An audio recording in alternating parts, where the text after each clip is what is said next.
Welcome, welcome everyone. It's great to have all you here at this 4IP Council's webinar, which is called the ETSI IPR Policy, Origins, Intent, and Misinterpretations, explained by insiders. My name is Axel Frazzini. I'm the Managing Director of 4IP Council, and I will be your host today.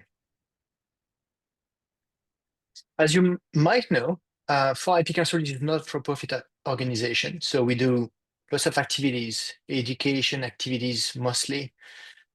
We have high quality academic research.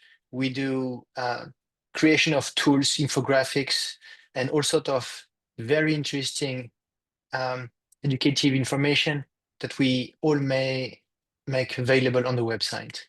But our mission is to identify the most relevant topics and produce empirical research by collaborating with a variety of academics, experts, like what we have today for the guest that I will present in a few seconds, IP organizations, and other stakeholders.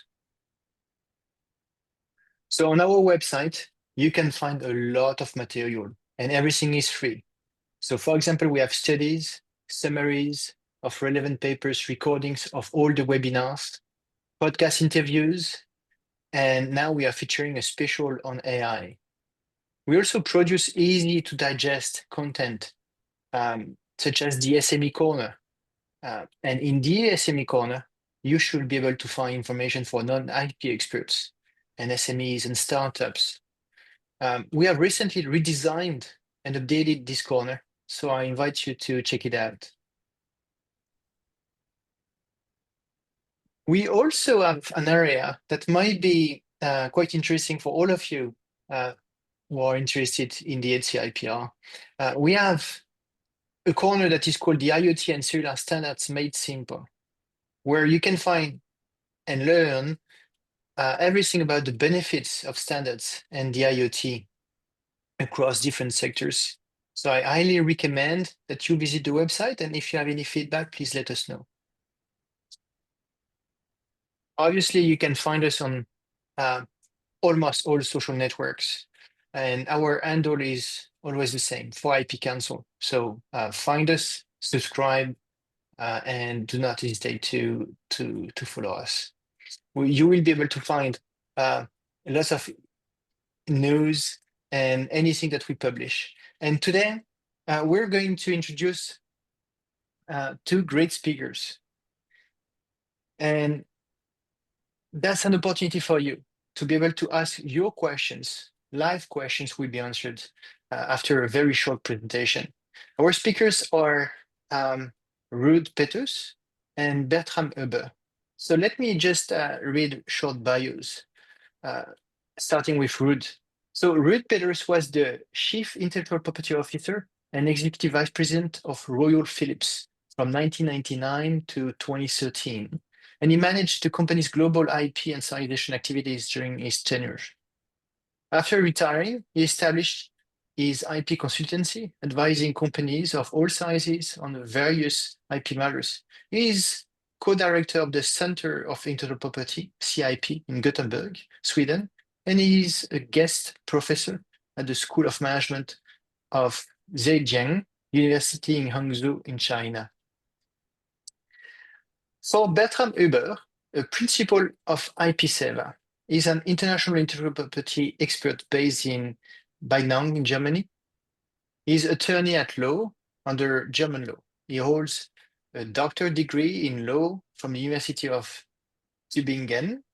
As a former senior vice president of Robert Bosch in Stuttgart and head of corporate intellectual property, he was responsible for the global IPR activities, in particular the strategic development and management of the patent portfolio and licensing activities of the Bosch Group. Over many years, Dr. Huber participated in the elaboration of IPR patent policies in the technical standardization context, especially in ETSI. So, final remark before leaving the floor. Do not hesitate to use the Q&A tool that you can find at the bottom of your screen and ask your questions, and as soon as we can, we'll answer them all. So Ruud, the floor is yours. Thank you.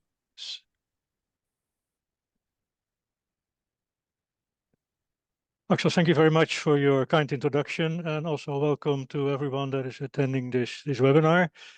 And to start with the topic, I think to get a better understanding of how the ETSI IPR policy came all about, it's important to get a bit of a picture of the telecom market in Europe at the time before the ETSI IPR policy was approved in 1994.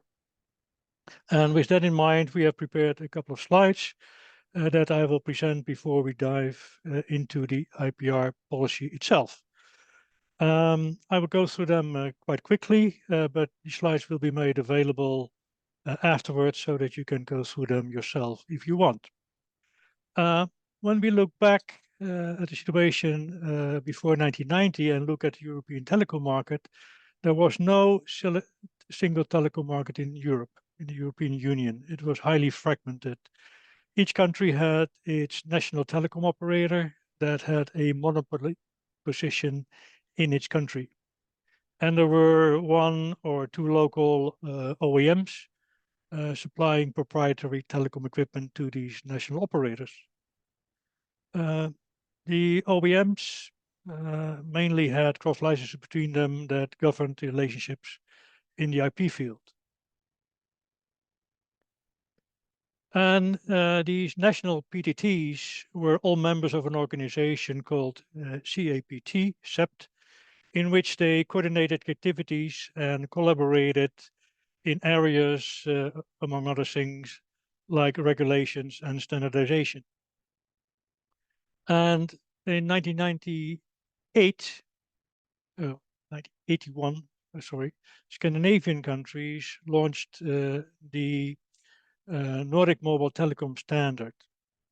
And shortly thereafter, in 1982, SEPT started to work on an analog GSM standard, but they switched to the digital GSM standard in 1984, given the rapid development of digital technologies.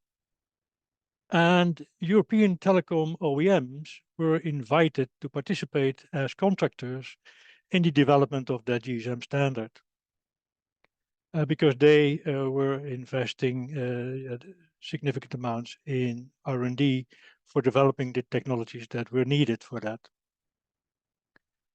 Under the influence of the European Commission, 13 operators signed an MOU in 1987, where they agreed to implement the GSM standard by 1991.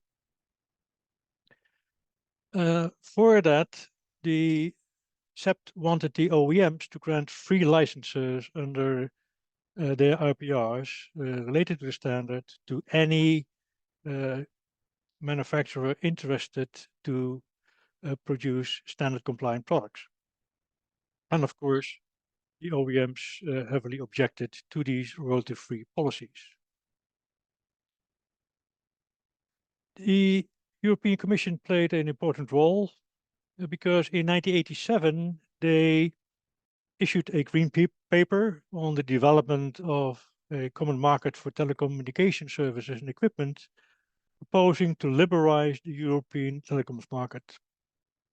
They had in mind that by opening that market and the harmonization of that market, that telecom services would improve and prices would go down for European customers. An instrument that they had for that was to create a European-wide standard for telecom equipment and phones. And to create that standard, they proposed to establish a new European standards body, and that standard body became ultimately ETSI. And the difference between SEP and ETSI was that in SEP, it was the operators that were in the driving seat, whereas in ETSI, both operators, manufacturers, and research institutes participated in the standard setting. And in 1990, the European Commission followed up with another green paper on standards, where they recommended to create FRAND policies for standard essential patents related to ETSI standards. After the establishment of ETSI in 1989, ETSI created an IPR committee that got a task to formulate an IPR policy. The original committee had about 30 members, roughly divided 50-50 between operators and OEMs. And not surprisingly, there were widely different views regarding how that IPR policy should look like. And there was a divide between the haves, the people that had large portfolios of patents and SEPs, and the ones that have nots, that did not have any or any significant IPR portfolios and SEPs.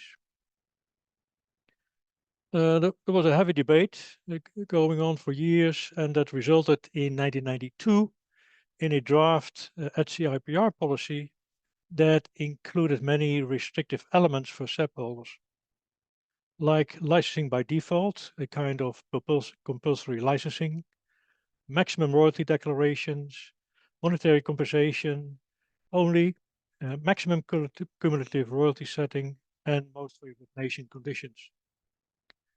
It also included provisions setting different licensing conditions for manufacturers within the EU or for manufactured products outside the EU but imported into the EU.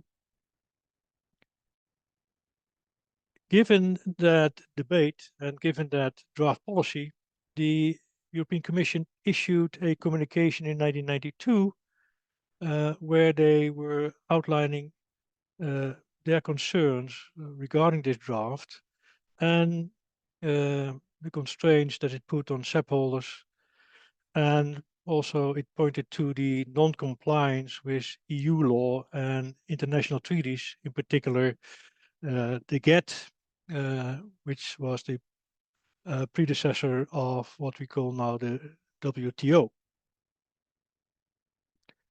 And in that communication, the European Commission formulated a number of principles to which European SDOs, including ETSI and SEP holders, would need to adhere.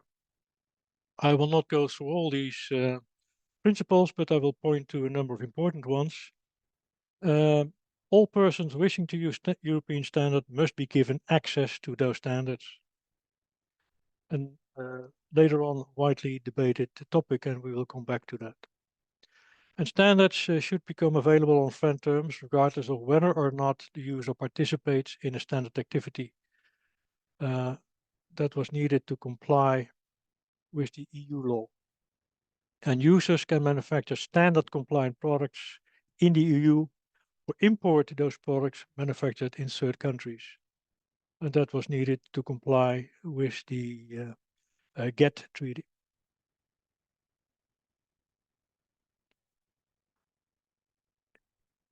There were different views in ETSI and the European Commission about how far reaching GATT conditions were. And in March 1993, ETSI adopted a slightly modified version of the 1990 draft IPR policy that was criticized by the EU Commission. But 88% of the members voted in favor, and that policy was then adopted. But the companies that voted against the adoption, including Motorola, IBM, Philips, and AT&T, they continued to object to that policy and threatened not to make their SEPs available for GSM, and even some threatened to leave ETSI, which created and would create, of course, a big problem for the implementation of the GSM standard, and would also create a problem for the European Commission because it would not lead to the liberalization of the telecom market in Europe. US companies also involved government, and that became almost a trade conflict. And on top of that, the Computer and Business Equipment Manufacturing Associations filed a complaint against with the European Commission against the ETSI IPR policy, stating that it was not compliant with EU law and international treaty. And to make a long story short, in September 1993, ETSI decided to withdraw the 1993 IPR policy. And in November 1994, ETSI adopted a completely new IPR policy that was a complete reset, and it deleted all the provisions limiting the fair reward for SEP holders and bring it in line with the 1992 general principles. And the European Commission gave its blessings to that 1994 ETSI IPR policy. And as we look at the policy as we have today, it's almost still the same as the 1994 ETSI IPR policy. That's what it is for my introduction, and I give back the floor to Axel. Thank you very much for explaining the story of the ETSI IPR policy. I mean, that's fascinating to see, the changes and how many years it took to have this IPR policy that is now so successful for the last 30 years, being so strong. But just to set the scene, both of you were in the room when those discussions happened, and you were part of the discussions and maybe part of the disagreements as well. And I can feel that many actors were trying to push in one way and the other up to 1993 when we ended up with something agreeable. But let's start with the first question. What are the core goals of ETSI expressed in the ETSI IPR policy? Well, any of you can answer to any of my questions. If I may step forward, first of all, hello to everybody attending. Pleasure to be here. For many, to find answers for many questions relating to the ETSI IPR policy, it's most of all very helpful to look into it and read what is written in there. And besides the ETSI IPR policy, we also have the ETSI guide on IPRs, which goes a bit more deeper in some elements.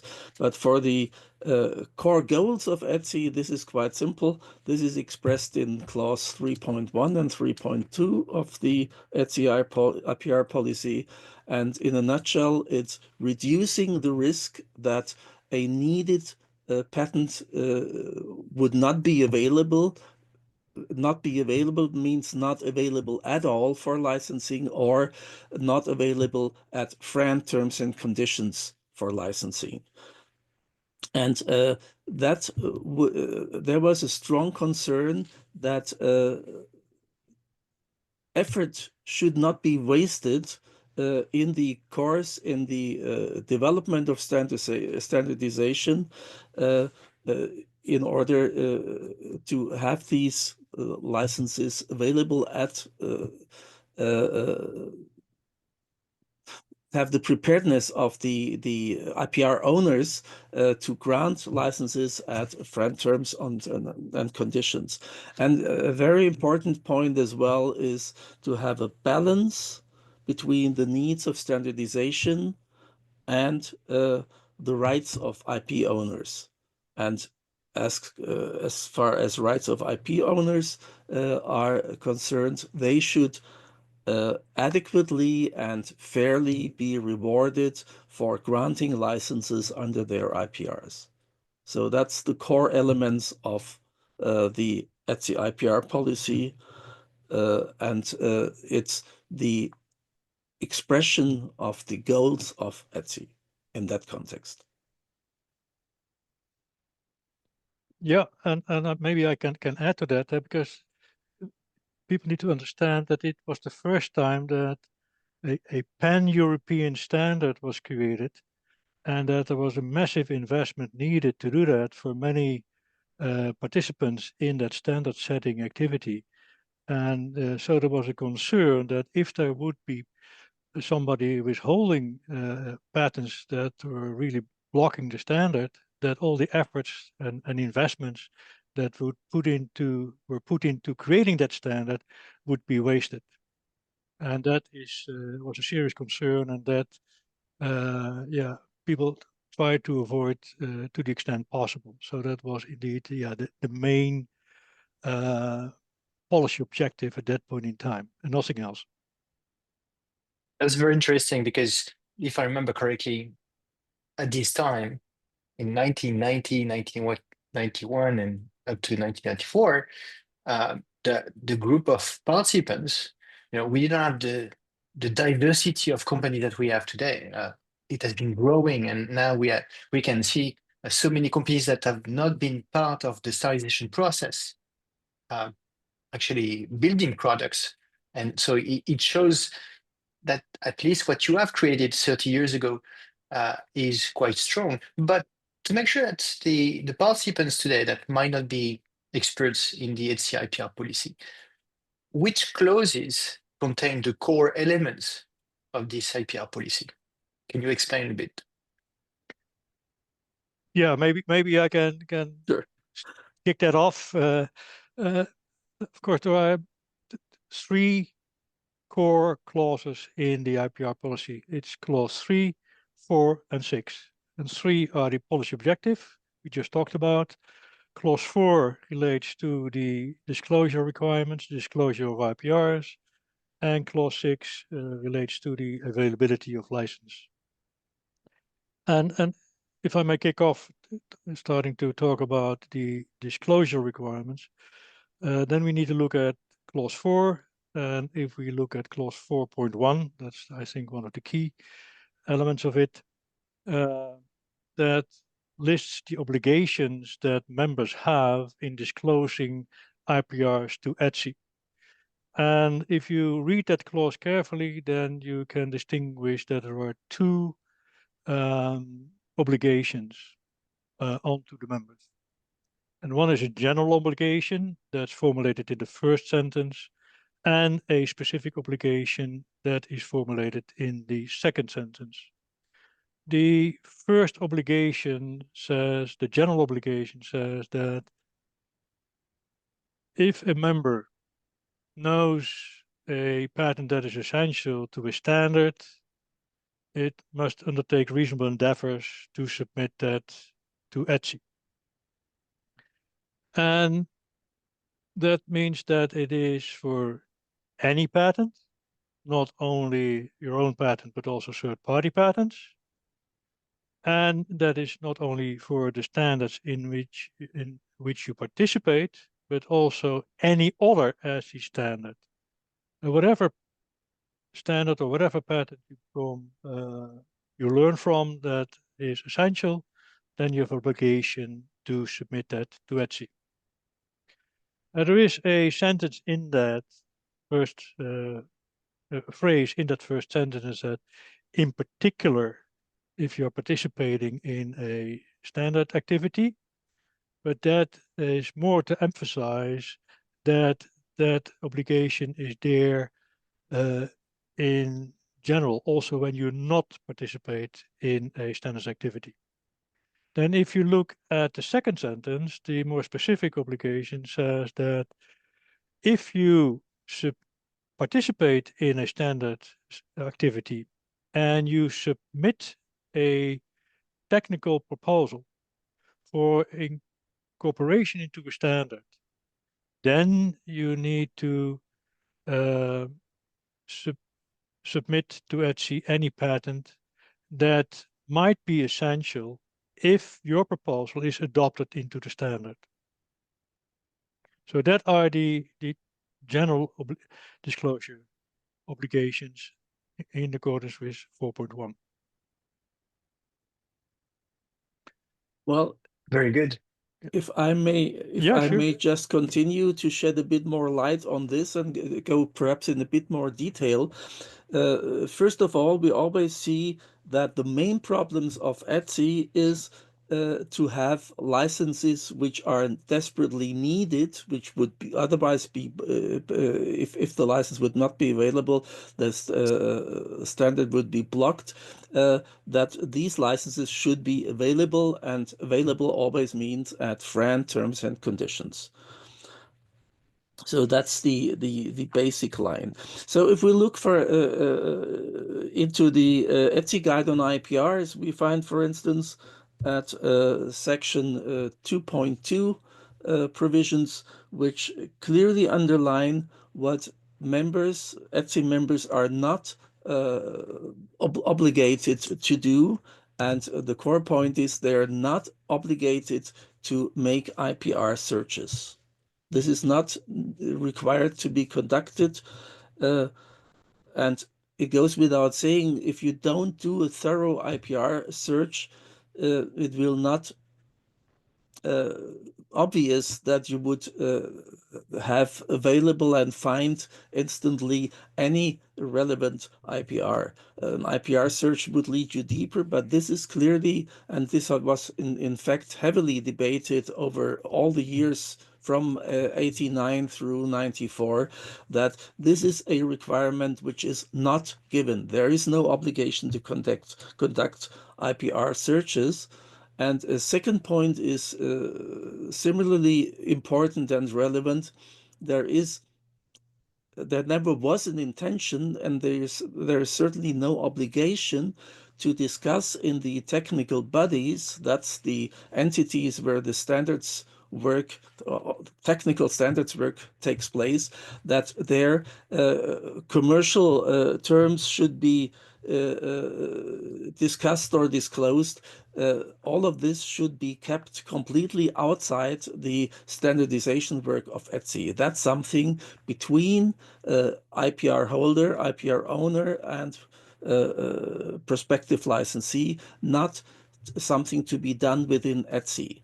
And a third point, which automatically results therefrom, it means that the knowledge of all possibly relevant patents, or perhaps only close to all relevant patents in the course of technical standardization, this is a requirement which simply does not exist. I mean, on the other hand, it's practically impossible anyway, but there is no such requirement in ETSI, and sometimes this is attempted to be read into the ETSI IPR policy and the ETSI guide on IPRs. But clearly, the opposite is true. There is even a regulation forbidding discussing commercial issues in the technical bodies. That because that's meant to be taken care of outside.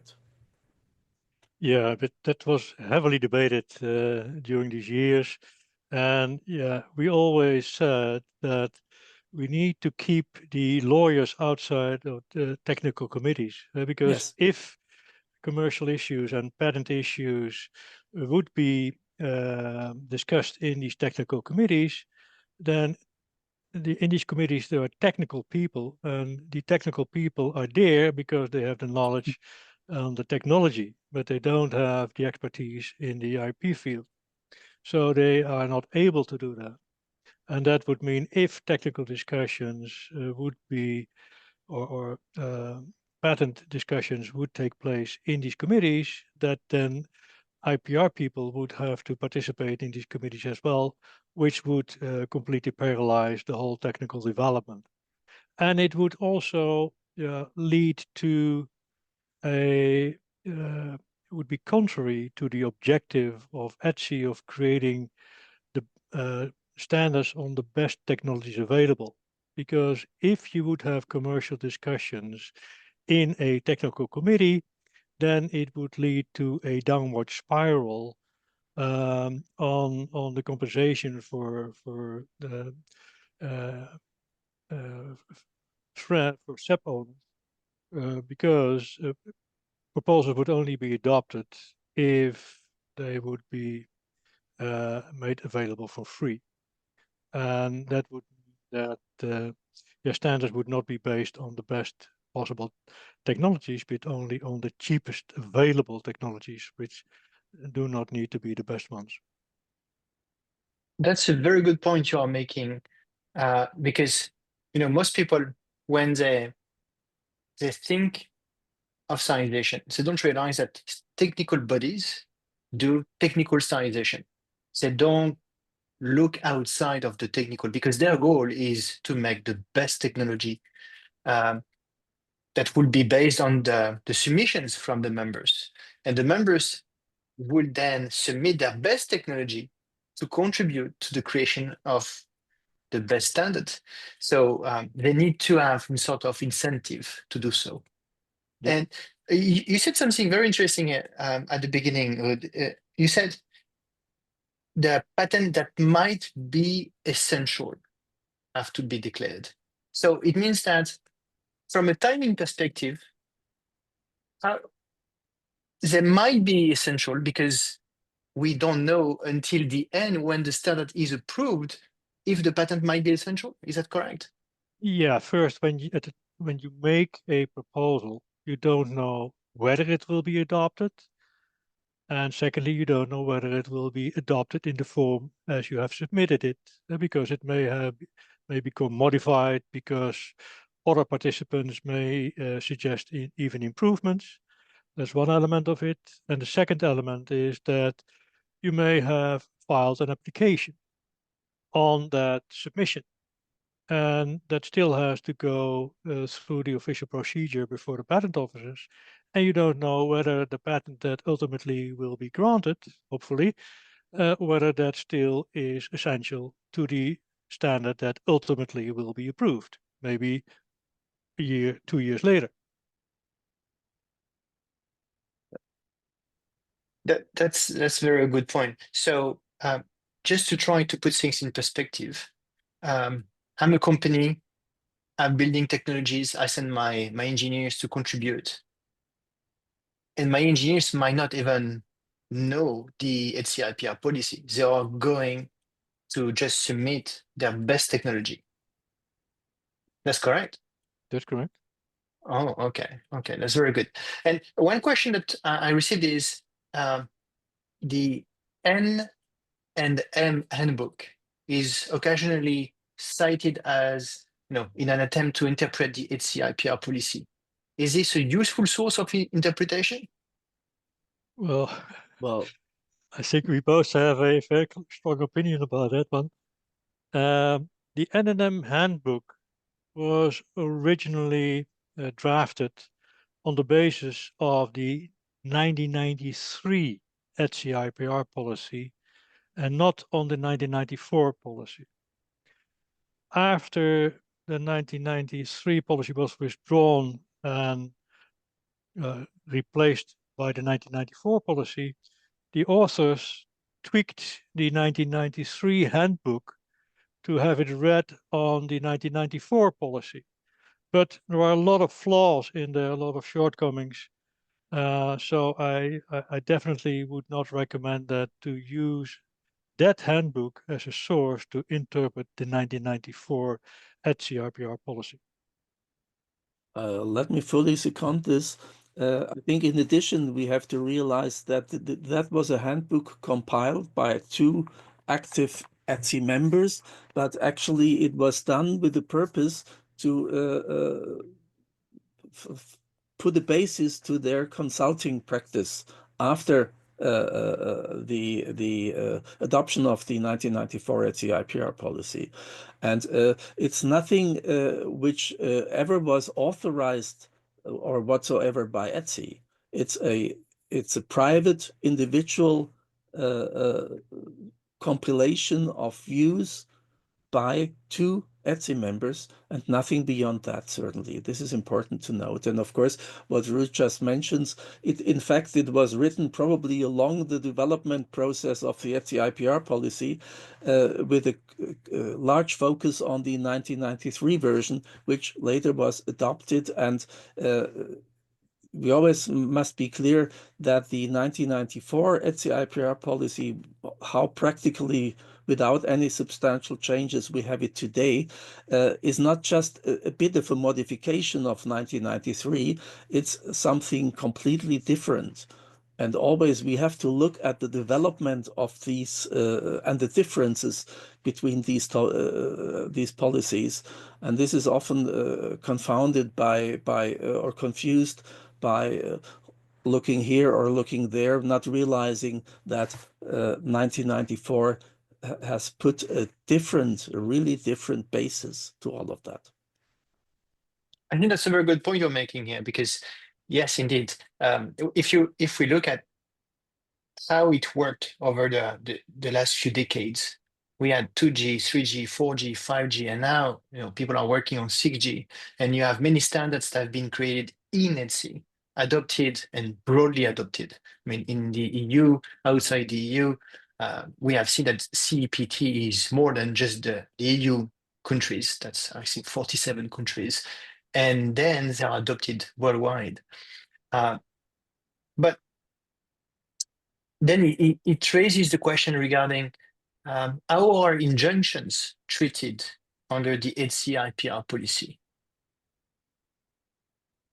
Well, here again, if you look at the 1993 version of the policy and the final today in place 1994 version, you realize there is no restriction on injunctions. I mean, from the outset, injunctions are a core, fundamental right of an IPR holder. And insofar, I certainly say injunctions are a distinct possibility under the present ETSI IPR policy. And also, if you compare if you look at the evolution of the respective regulations, then you realize that in 1993 there were some restrictions on injunctions intended, at least temporarily, but all of this was taken out in the 1994 ETSI IPR policy. And so far, certainly there is no point to argue that there would be a limitation of injunctions. In addition, some people say, well, in the context of FRAND licensing, there should be no injunction, because basically there is a preparedness of the IPR holder to license. Yes, that is, but of course what we see in reality is not the ideal world where the prospective licensee, the implementer, or before it has a license, the infringer of the IPR just enters into contact with the IPR holder, but often we see the situation of really infringement. And so if we would deprive the IPR holder from the right to an injunction, he would have not much left to defend itself against blunt infringement. Yep. I fully agree with that, but one thing that I would like to add to that this is also recognized by the European Commission in the 1992 communication, where they say, and I will quote here, intellectual property rights are exclusive property rights and do not have to be made available to others by means of compulsory licenses, unless it can be demonstrated that the exercise of the right involves certain abusive conduct. Therefore, Article 86, now Article 102, cannot permit the expropriation of rights for the purposes of using the technology as a basis of a standard. So also the European Commission recognizes that, you cannot expropriate IPRs, and the exclusionary rights, and the owner of that right has a right to refuse licenses. That's a very clear explanation, and I hope that more people will know it and will just follow what the communication is saying, because it will facilitate maybe some negotiations. And what about, because we talk about FRAND, and some people are just trying to interpret or sometimes misinterpret what FRAND might mean. But Excellent. if we're trying to focus... Excellent. Yes. Before we go into that, may I perhaps suggest that we take one step back, because we were talking earlier about most important clauses of the ETSI IPR policy, and we mentioned, I think Ruud mentioned it, it's basically three I perhaps might even wish to add a fourth one, but these three are core. This is objectives, the disclosure obligations, and the third one is availability of licenses. Yeah. This is probably the most important clause at all, and I think we should not jump over that, but spend at least a few words, a few minutes on that actually. And that's clause 6, availability of licenses.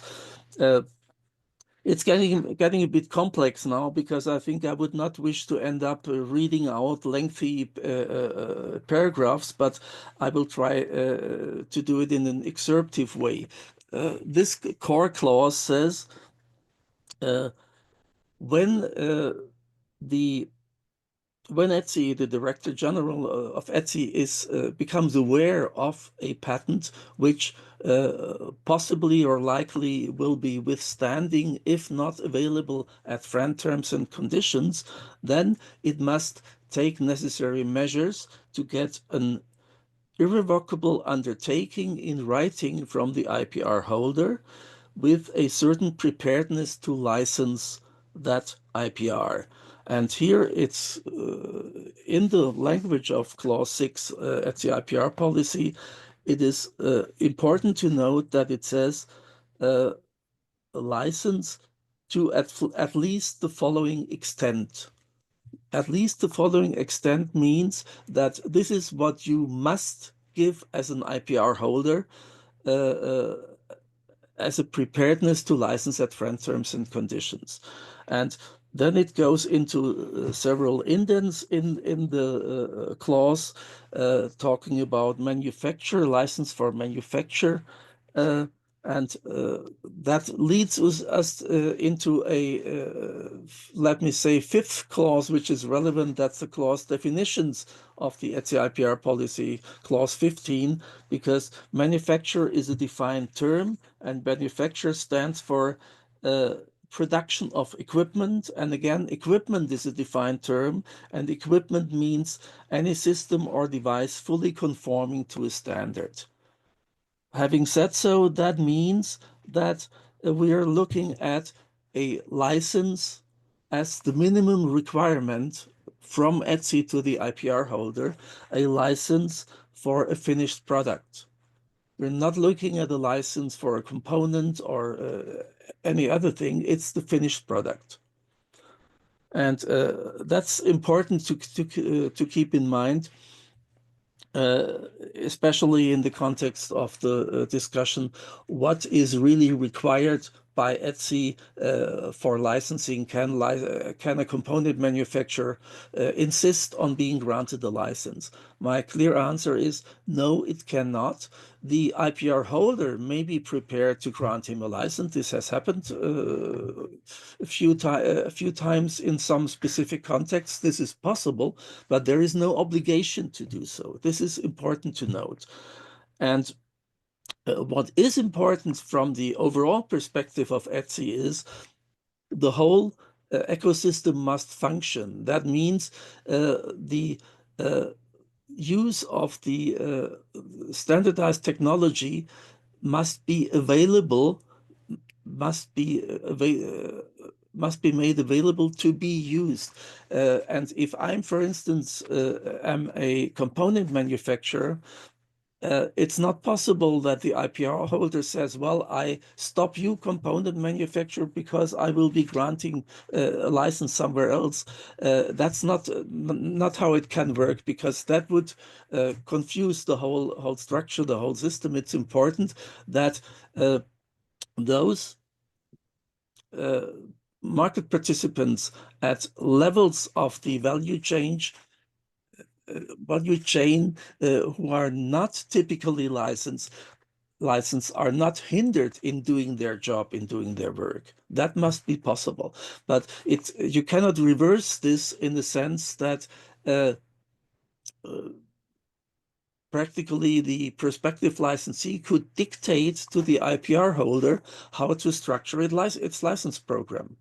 This is certainly not possible. I would like to leave it at that, because it's complex and you can go still much more deeper. I fully agree.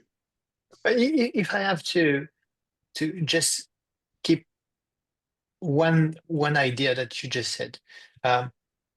It clearly says that it has to be fully conform to the standard. And I think that by fully conform, that's very clear. Yes.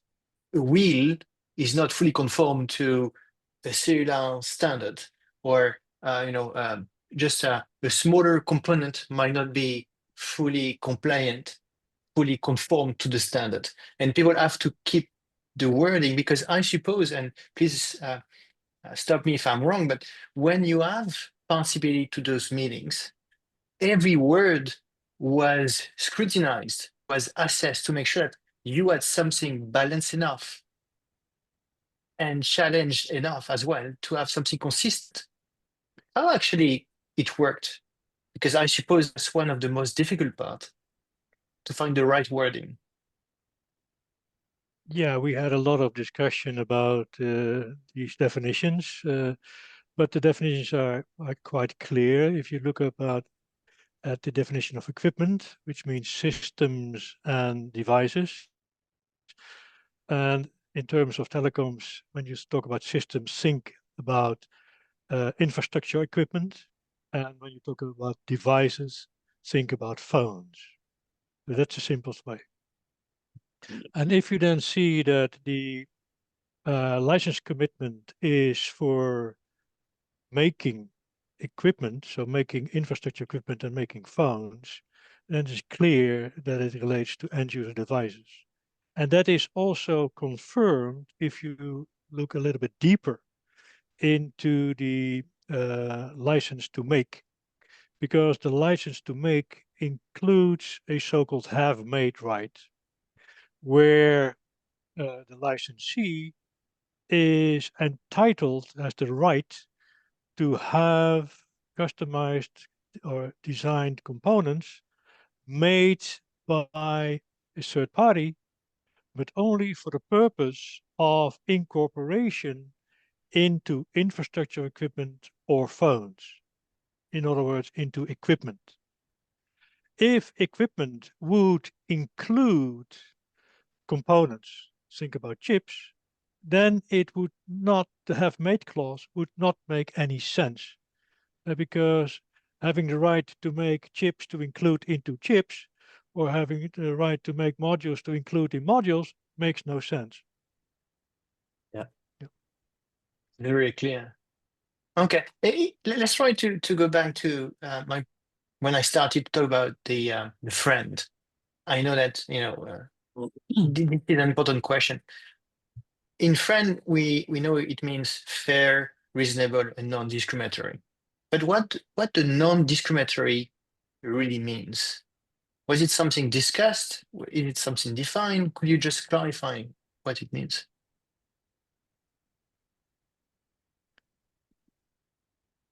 Yeah, I can go first because discrimination was one of the more intensely debated topics during the whole years that we were discussing this policy. If you look at the 1993 policy, then it had a most favored nation clause in it, which meant that if a SEP holder would grant a license to a third party, to an implementer, that would be on terms and conditions which in totality would be more favorable than licenses that he already had granted to other parties, then he had the obligation to offer the same or favorable terms and conditions to all these other existing licensees as well. And those other licensees could then accept the same terms and conditions, or any other terms and conditions they could agree on with the SEP holder. That would mean that they would or had the opportunity to reopen the negotiations again. So that most favored nation clause was heavily objected and heavily debated, and it was completely deleted in the 1994 policy. And that meant that, yeah, non-discriminatory does not does not need to be interpreted as everyone should get the same terms and conditions. Generally, it is interpreted as, well, similarly situated companies should be treated similarly. That's all. And perhaps from the other side, dissimilar, not similar situations must not be treated equal. This is also important. Otherwise, you would not comply with it. But otherwise, I fully agree. And perhaps as a final word, in a way, non-discriminatory should be read and understood in connection with FRAND. It's not FR on the one hand and ND on the other hand. It's one concept altogether. Yeah, so friend should be taken as friend, not trying to break it down and try to interpret subpart, because this system was built as a whole, and that's what, in my opinion, at least from what I can see, is helping the ecosystem to grow and to even exponentially grow the last few years. Okay, that's very interesting. And I see that there are a few questions regarding some people that might have tried to interpret, to steer their interpretation in one way or another way of the ETSI IPR, even though they were not even participating to the phase of the definition of the ETSI IPR. Sometimes they even try to confuse people by mixing the 1993 and the 1994. Why that? I mean, it seems to be pretty clear that the current IPR policy is from the 1994 version. So why are they trying to just confuse people? Well, perhaps a very simple answer. There is often some self-interest behind that. And if you don't find a good argument on the basis of the language of the policy and the ETSI guide on IPRs and any other part of the ETSI directives, you might wish to take recourse to confuse your counterpart, or in a litigation case, confuse the judge by mixing up things of a altogether, let's admit, relatively complex material. That's very interesting. Okay, so if I understand correctly, the ETSI IPR policy today does not specify any type of business models. So there is Nope. nothing about business models. No. There is nothing forbidding like people to contribute. I mean, if they contribute, if they agree to join ETSI, they agree with the ETSI IPR policy and they have to follow it. Right? That's the way it is. But you noted something interesting earlier is if I am aware of a patent that is not mine, that might be essential to the standard, I have to declare it to ETSI. That is essential to a standard. Yeah. Okay. So Yeah. I have to declare it if it is essential. Yes. So not might be essential. And how come I can know that a patent that does not belong to me is essential to the standard? Well, it doesn't. The ETSI IPR policy doesn't specify them. Okay. Also, the ETSI IPR guide doesn't specify that. Doesn't specify any situations in which that could occur. But yeah, you could, for example, study prior art references in a patent, or if you look at today, you might use a tool where you are looking for AI-based search tool, for example, where you are looking for standard essential patents on a certain standard to identify your own, but you also find some other people. And yeah, that's, for example, a way you could learn of a third-party patent that is essential to a certain standard. And then you have the obligation to undertake reasonable endeavors to bring that patent to the attention of ETSI. Okay, that's very clear. If I may, I would like to ask you a question that might be related to interpretation, because I believe they are not defined. What is your definition? For both of you, you might not agree. I don't know. What is your definition of fair and reasonable? Because we talked about the ND part, but so what is your definition of fair and reasonable?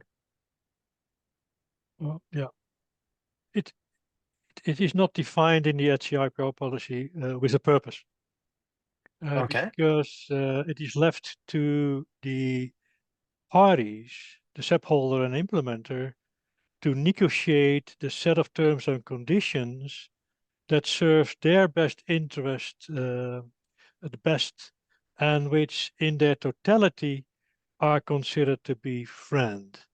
So that, I think, is, in my view, the best way to define it. It is undefinable in itself. No one has ever been able to give a concise and proper definition of what FRAND is. No, FRAND is something that is the result of negotiations between SEP holder and implementer that in good faith try to negotiate a license under terms and conditions that best fit both purposes. Yes. There's not You much. agree? There is not much to add, actually.